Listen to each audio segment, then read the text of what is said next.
आपको श्री गोपाल नारसन का नमस्कार। डिवाइन मिरर हिंदी चैनल में आपका बहुत बहुत स्वागत है। आइए जान लेते हैं आज की कुछ खास चर्चित खबरें। पश्चिम बंगाल हाईकोर्ट ने राज्य में पंचायत चुनाव के नामांकन के दौरान दस्तावेजों में गड़बड़ी को लेकर सीबीआई जांच कराने का आदेश दिया है।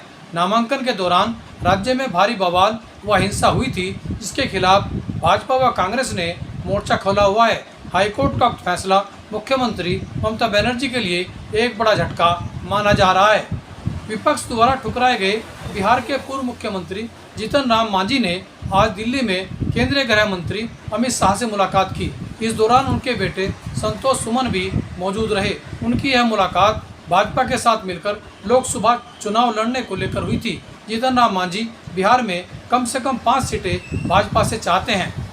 उत्तराखंड में जल्दी ही मंत्रिमंडल में फेरबदल हो सकता है। रिपोर्ट कार्ड के आधार पर कम परफॉर्मेंस वाले कुछ मंत्रियों की छुट्टी हो सकती है, तो कुछ नए चेहरे मंत्रिमंडल में शामिल किए जा सकते हैं। मंत्रिमंडल में जगह पाने के लिए भाजपा विधायकों ने भाजपा संगठन व मुख्यमंत्री की परिक्रमा करनी शुरू कर दी है।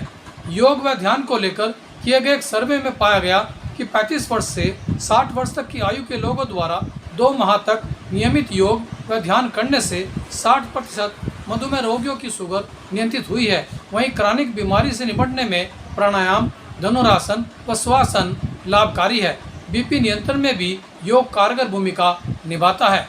हेमवती नंदन बहुगुणा गढ़वाल केंद्रीय विश्वविद्यालय ने राज्य के 9 कॉलेजों की संबद्धता समाप्त कर दी है, जिनमें रुड़की का भी एक कॉलेज शामिल है। संबद्धता समाप्त करने का निर्णय विश्वविद्यालय की एग्जीक्यूटिव काउंसिल ने लिया है। ऐसा होने पर उक्त कॉलेजों में पढ़ रहे विद्यार्थियों को अन्यत्र विश्वविद्यालय से संबद्धता होने तक एडमिशन में परेशानी का सामना करना पड़ सकता है।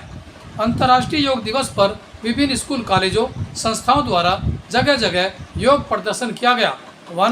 वानप्रस्थी समिति ने दिल्ली रुड़की के उपकारागार में योग शिविर लगाया, तो केंद्रीय विद्यालय में भी योग कार्यक्रम आयोजित किए गए।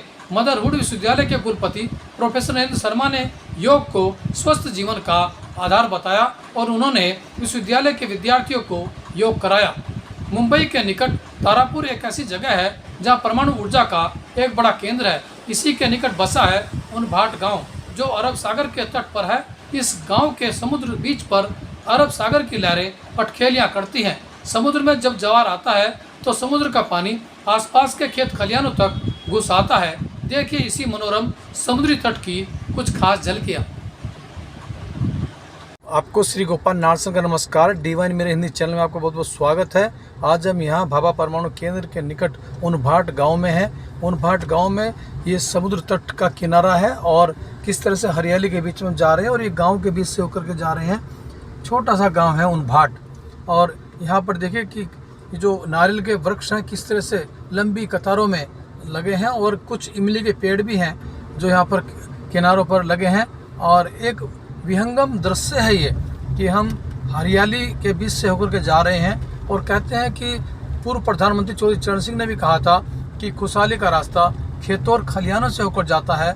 तो यह मेरा भारत है जहाँ विभिन्न संस्कृति, विभिन्न धर्म और विभिन्न क्षेत्र होने के बावजूद भी हम एक हैं। अखंड भारत की तस्वीर यहाँ पर परिलक्षित होती है। देख लिया आप कि ये जो नारियल के पेड़ है उस पर नारियल लगे हैं, और किस तरह से हम एक शांत वातावरण के बीच होकर के जा रहे हैं इस उनभाट गांव से, जो एक तरह से अभी भी देखिए झोपड़ी भी है, एक पिछड़ापन भी है यहाँ पर।